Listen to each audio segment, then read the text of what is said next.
Hey everyone, welcome back to Agree to Disagree. I'm Noah Schwartz, your host for this week, alongside Aidan Chard, Dean Gutic, and Jack Asello. Boys, what's up? How's it going? So we are so excited today because we have our first ever guest here on the show. We're so excited to have Seth Cantor. He's an IC grad in the class of 2003 and now works as a broadcaster in the New York market.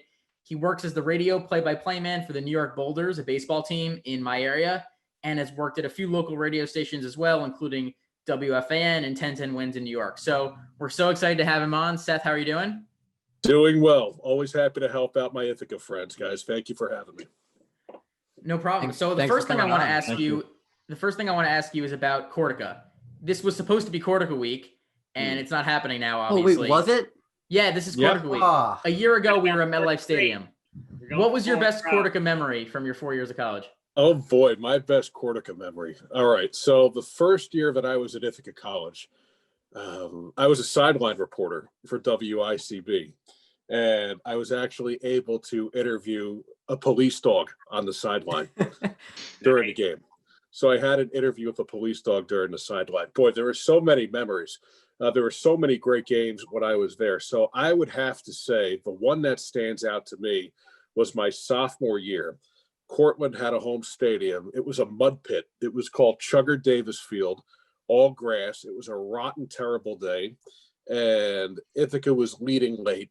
And on a fourth down, Ithaca had the ball deep in their own territory. I think what they were trying to do was get a first down and kill some clock, but they decide to run an option play. The ball gets fumbled. Cortland recovers. I think they were down by 4 or 5, so a touchdown would have won the game.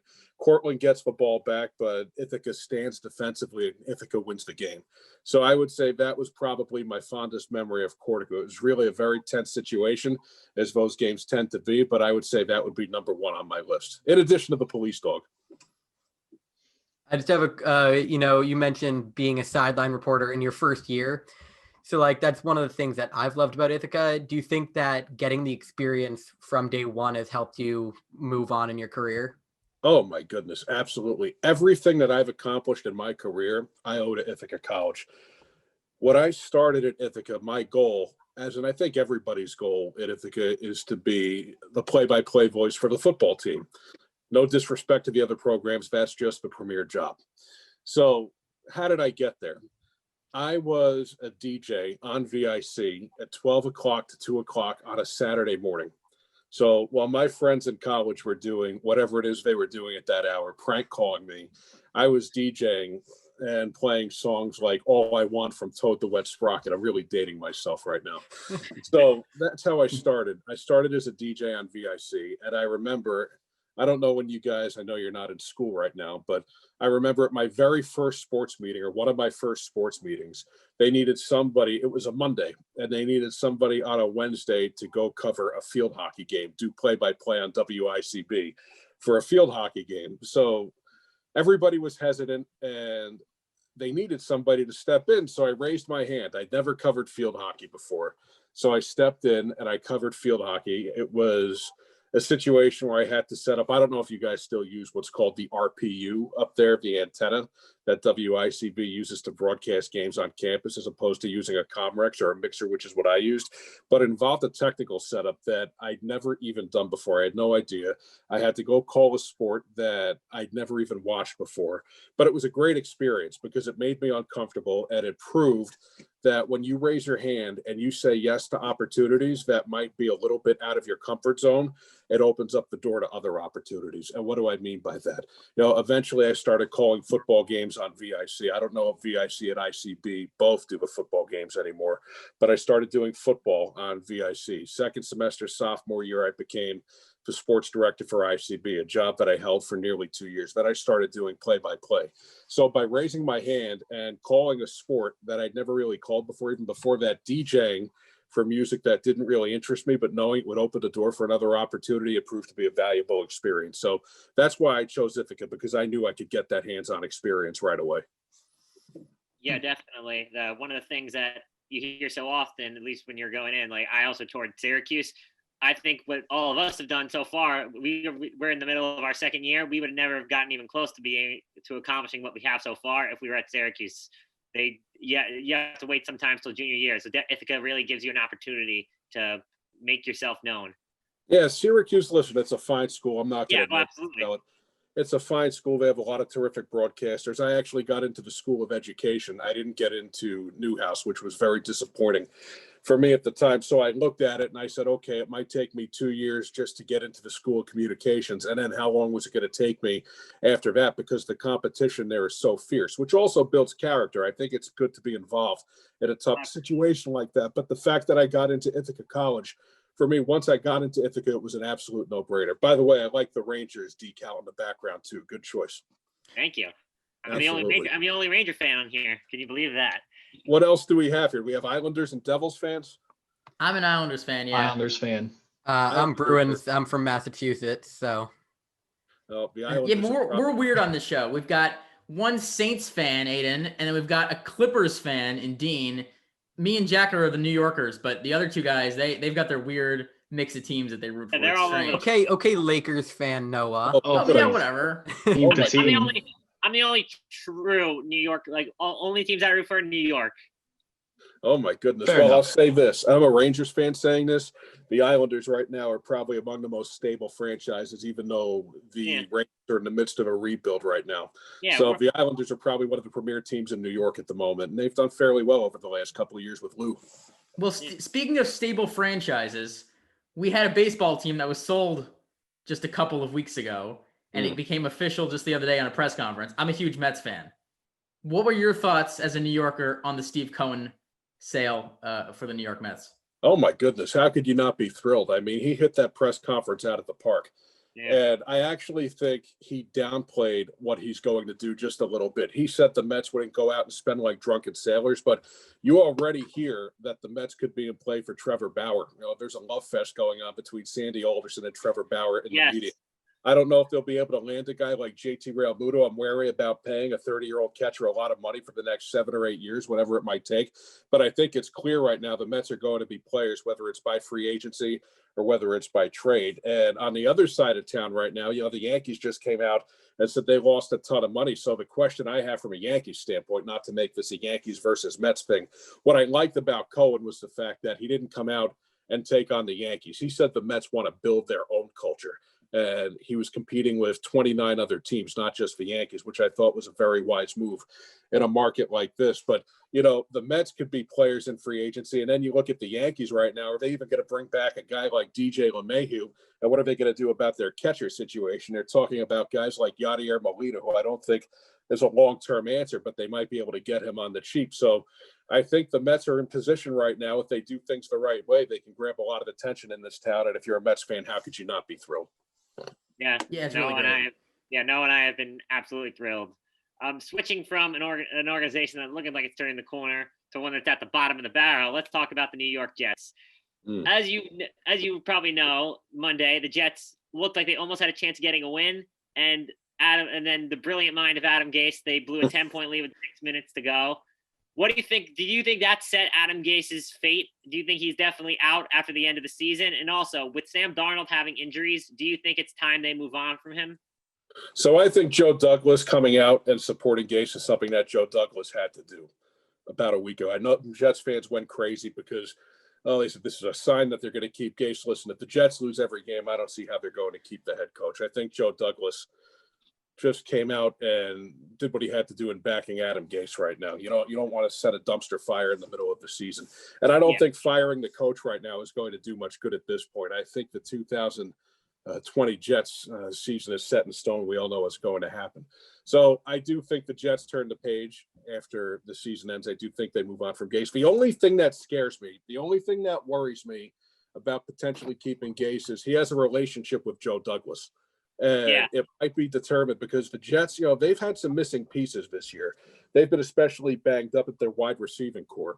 And I thought you saw on Monday night a glimmer of what they could potentially do if Darnold had all of his, not Darnold, but I know Flacco is in, but I think you potentially saw what they could do if they had all their weapons on offense and what Darnold could potentially have with them if Darnold's healthy. But at the same time, I think if you have a situation where the Jets go 1-15, 0-16 after what happened last year, you turn the page. And if you look at a situation where you have a chance to get a game-changing quarterback like Trevor Lawrence, and all indications are that he's got a shot to be really great, you know what? You probably buy yourself some time instead of paying Darnold. Quarterbacks make money. Darnold's going to get some sort of payday. It's not going to be as rich as some other quarterbacks might get, but you're in a position now where you're going to have to pay Sam Darnold. So by drafting a guy like Trevor Lawrence, you know, what you do is you reset the clock a little bit, and you don't have to spend a whole lot of money at the quarterback position just yet.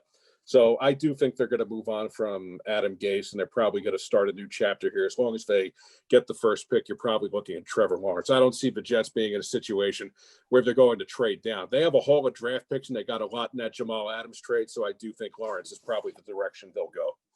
Yeah. So you think I should throw this jersey away? No, you're a Jet. Why? What would you trade it in for? That's true. Well, do you think that Darnold could be a franchise guy in another place where it's maybe a more stable franchise with better talent? Because I get it personally. I do. I don't think Sam's been given a fair shake in New York. I don't think he's had all of his weapons together at one time. And remember, he's gone through multiple coaches here. So I don't think he's been in the most stable situation. Darnold's going to get a job somewhere else. You know, he might start out as a backup, but there's an opportunity out there for Darnold. I'm sure some team is going to need him, and he'll get another shot at this. Whether or not he's going to be a franchise quarterback, I don't know. But you know, you heard some people say, well, he might turn out to be another Matt Leinart. That could be true, you know, where he's in the broadcast booth in another few years. But, you know, what I would say is Darnold will probably get another shot. Some team might sign him on the cheap for a quarterback who's progressing through his rookie contract. But at the same time, I think he'll get another chance somewhere. In terms of, you know, like some other quarterbacks who probably haven't gotten the shot they deserved, Dwayne Haskins, I know he's not a New York player, but do you think he's going to get his shot to actually start somewhere? I do. I think I look at the Dwayne Haskins situation, guys, and I see a similar situation in Washington that I do in New York. He hasn't been with the most stable franchise. There's been a lot of upheaval. He has a new coach. I don't think what's happened this year is necessarily his fault. I think it's probably a matter of him learning Ron Rivera's system more than anything else. We also don't know what goes on behind the scenes. So, you know, he might not be the right match for that team, but I think a guy like that who was drafted as high as he was, you know, he will have an opportunity somewhere else. I think a couple of years into the league is way too early to close the book on somebody who has that kind of talent. For sure, yeah.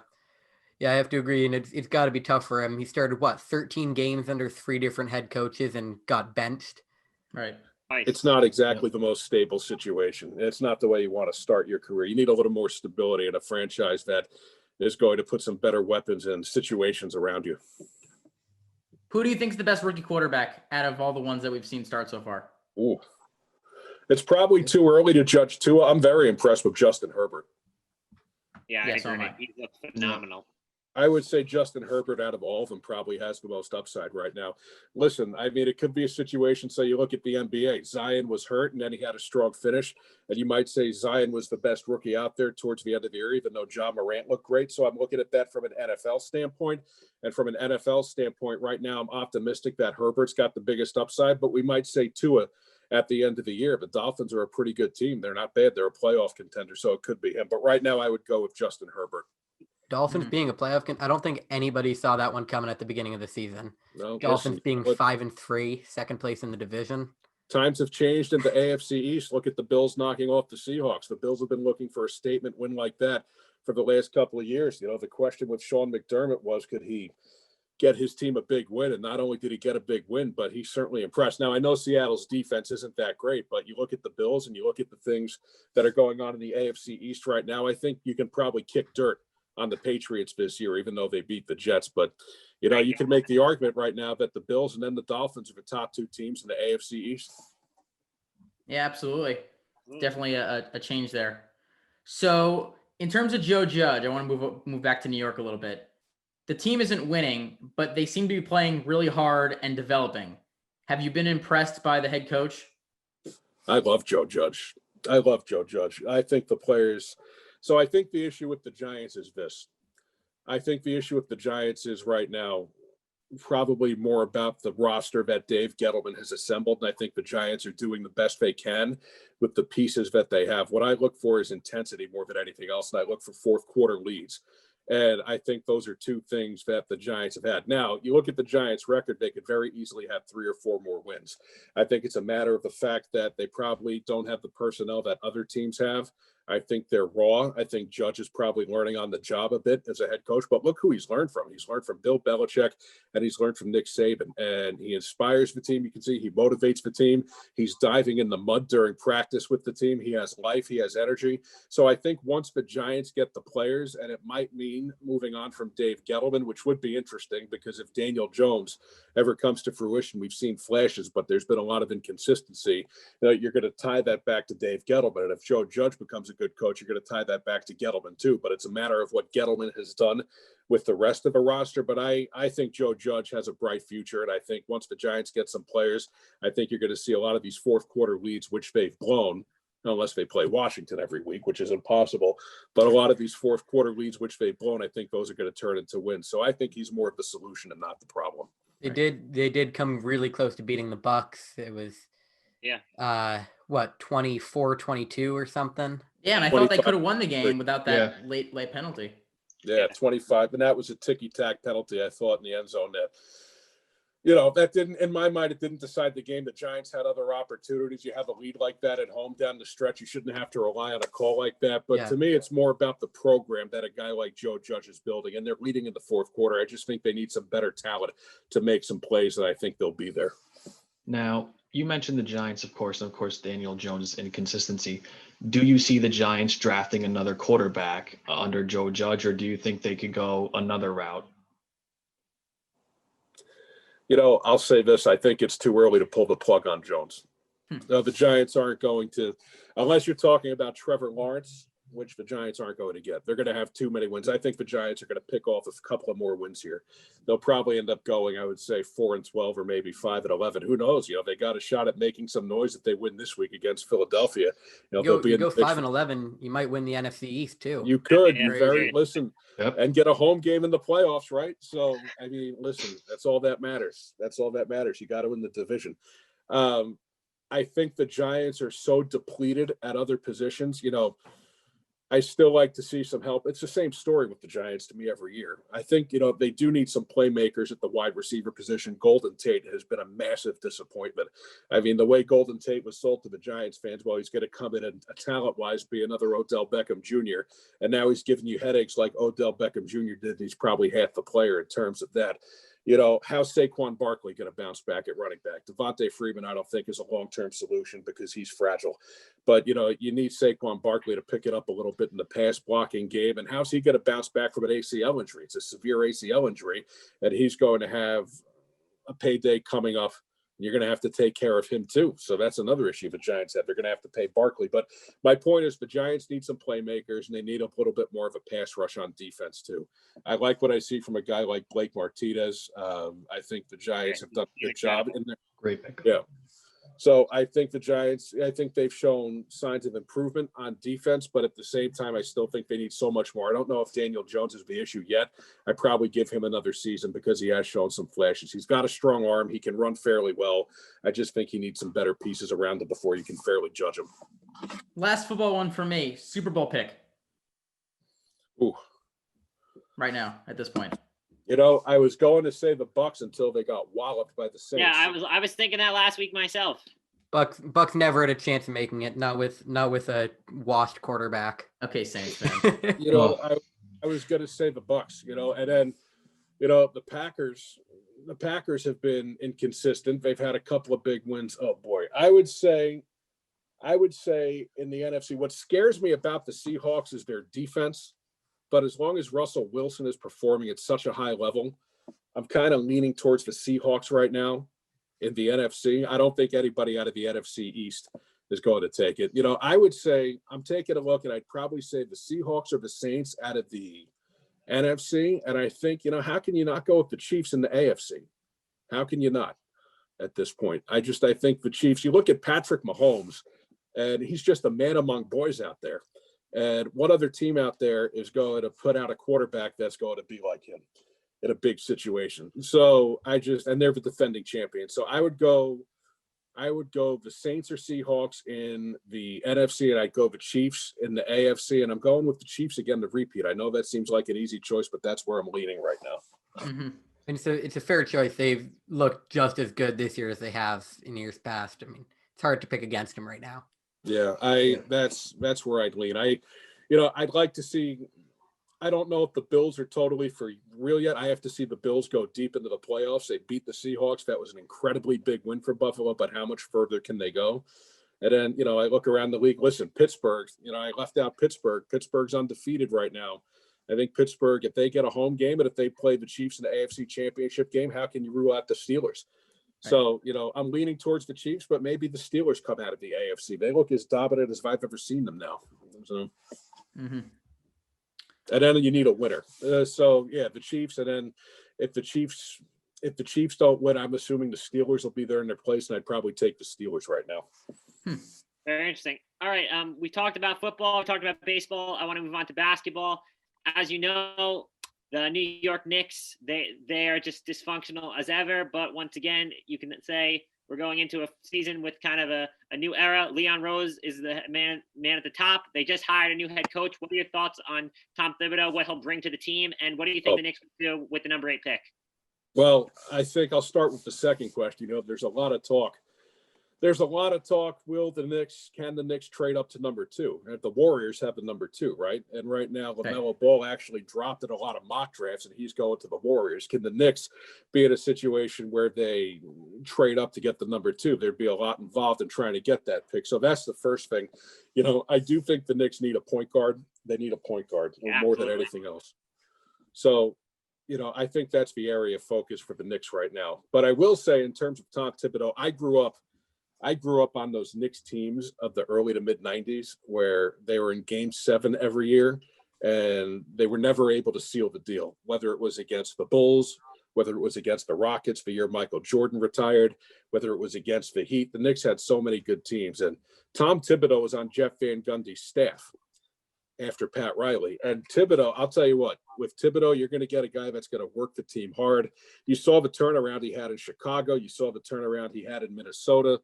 You're going to get a guy that's going to preach defense. He's disciplined. I like the fact that Mike Woodson is back on the staff. The most success the Knicks have had in recent years when Mike Woodson was the head coach of the team. So I like the fact that he has a seasoned staff, and I'm willing to give a guy like Leon Rose a chance. It's not going to turn around in 1 or 2 years. It's going to take a while. But I think as a Knicks fan, what you want to see right now is you want to see direction, and you want to see them get to a point where you can get those big time free agents here. It's not like it was in the early to mid 90s when players would come to New York or tease coming to New York because they had marketing opportunities here. It's a very small world with social media now. And I think players coming into the right situation is just as important as it is coming into a big market like New York. Players might say, well, I can be in a place like Milwaukee, or I could be in a place where I'm not going to get as much criticism and we can win, right? So I think it's important right now for the Knicks more than anything to build a winning culture, a culture that relies on defense more than anything else, a culture that is fundamentally sound, where there's no drama. Hopefully Dolan can stay out of it and let the basketball people actually run the show right now. I think his lifespan in doing that is probably about 2 years before he gets impatient and starts to meddle again. But I think you're rebuilding the culture here more than anything else. And I would hope in about 2 or 3 years, you see the Knicks in a position maybe where they can get to about 45 to 50 wins and be somewhat competitive when you're talking about the Atlantic Division. But it's not going to happen overnight. Are you a fan of the quick fix and trading for a guy like Chris Paul or Westbrook, or you think they should let the process go until maybe those next wave of younger free agents come about so that they can sign? I don't think the Knicks, I think if the Knicks were a player or 2 away, then yes, the Knicks aren't a player or 2 away right now. That's the thing. So I don't know how worth it is to make a deal in a situation where you're going to need so much more than that. If they were in a situation where they were winning 40 to 45 games and they needed one more piece, I would say, fine, go make a move like that. But I just think there's so much to do right now. I think you have to build a culture, and I think you build the culture through the draft. And I think you build it with basketball people who know what they're doing. They take on the right contracts. They make the right decisions.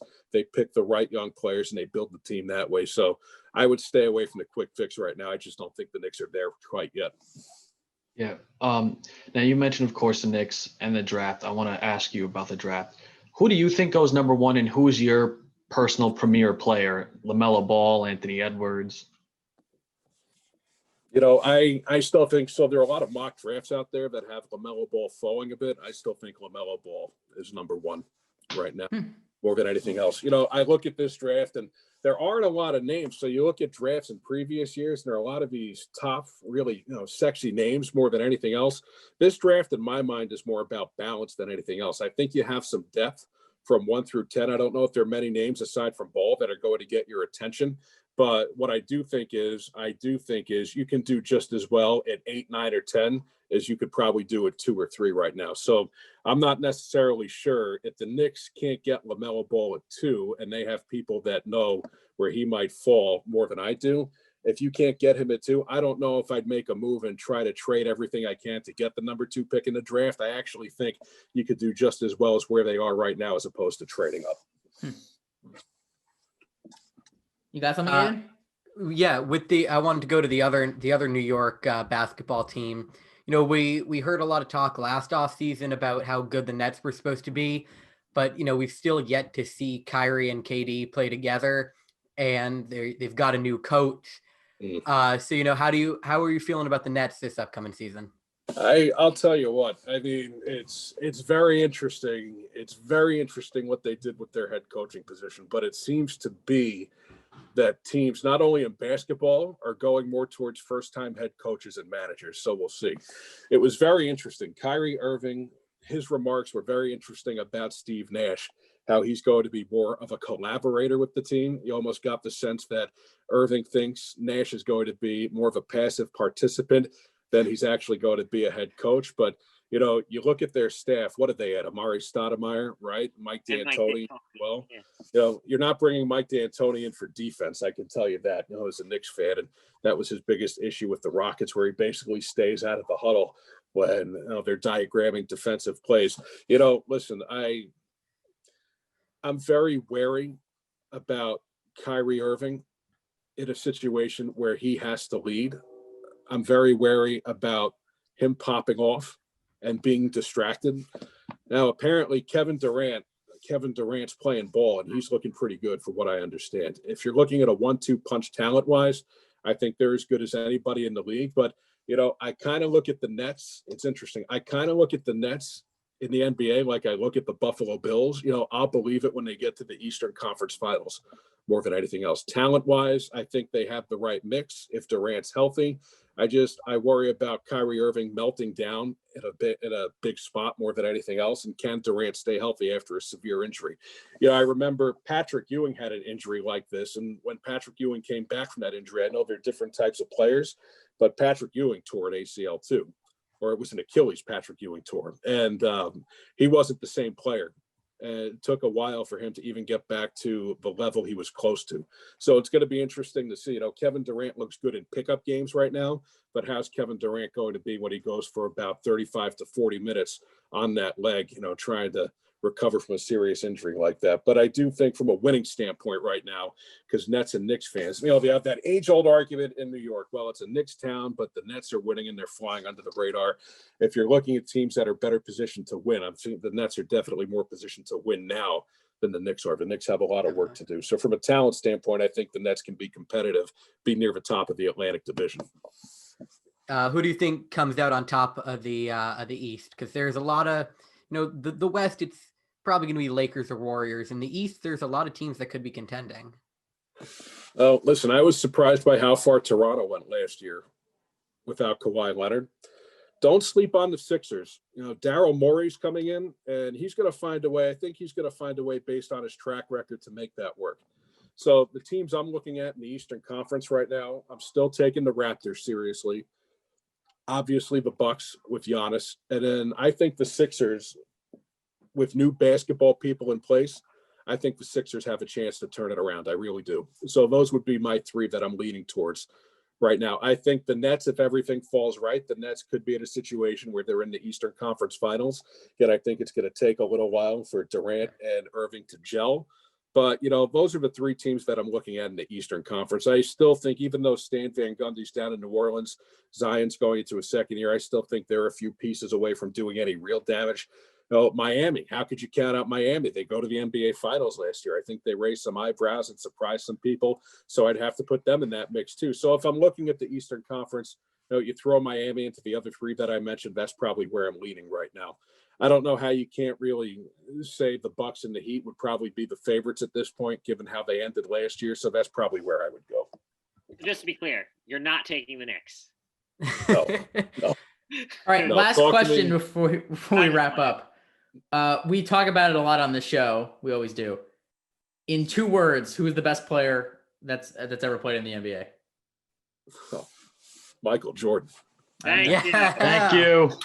Michael Jordan. I mean, It's So- 3-on-1 here. Noah's a who LeBron he, guy. who he prefers. Just look at the picture behind him. but listen. I mean, everybody wants to make it a competition, right? And it's very refreshing to hear you guys, who are probably about 15 years younger than me, be in favor of Michael Jordan. The knock on Michael Jordan and going undefeated in the finals. Well, who did the Bulls really play? Right?